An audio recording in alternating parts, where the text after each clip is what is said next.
রাসূল সাল্লাল্লাহু আলাইহি ওয়াসাল্লাম বলেছেন, ইন্না লিকুল্লি উম্মাতিন ফিতনাতান, নিশ্চয় প্রত্যেক উম্মতের জন্য ফিতনা ছিল।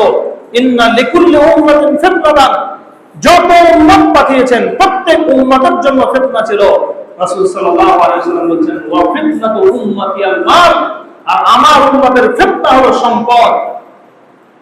আমার উম্মতের ফিতনা হলো সম্পদ।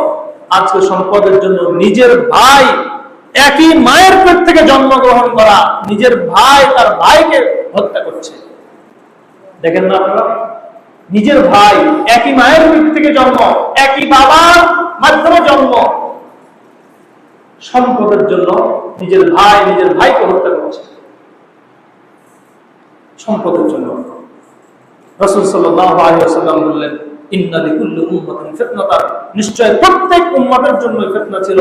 ওয়া ফিতনাতু উম্মতি আল মাল, আমার উম্মতের ফিতনা হলো সম্পদ।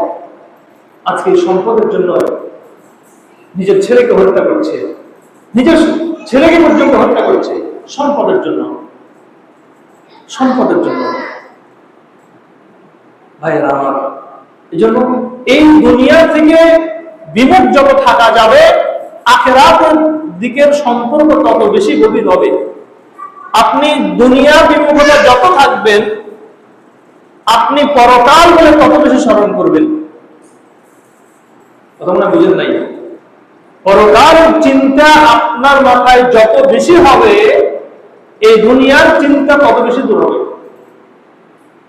আপনি দেখেন, পরকালের চিন্তা করেন যে আপনার মরার পরে কি হবে, কিয়ামতের মাঠে কি হবে, জাহান্নামে কেমন শাস্তি হবে। আপনি এগুলো চিন্তা করেন, দেখবেন যে আপনার দুনিয়ার প্রতি যে লোভ ছিল, দুনিয়ার প্রতি যে লালসা ছিল, সেটা অনেকটা কমে গেছে।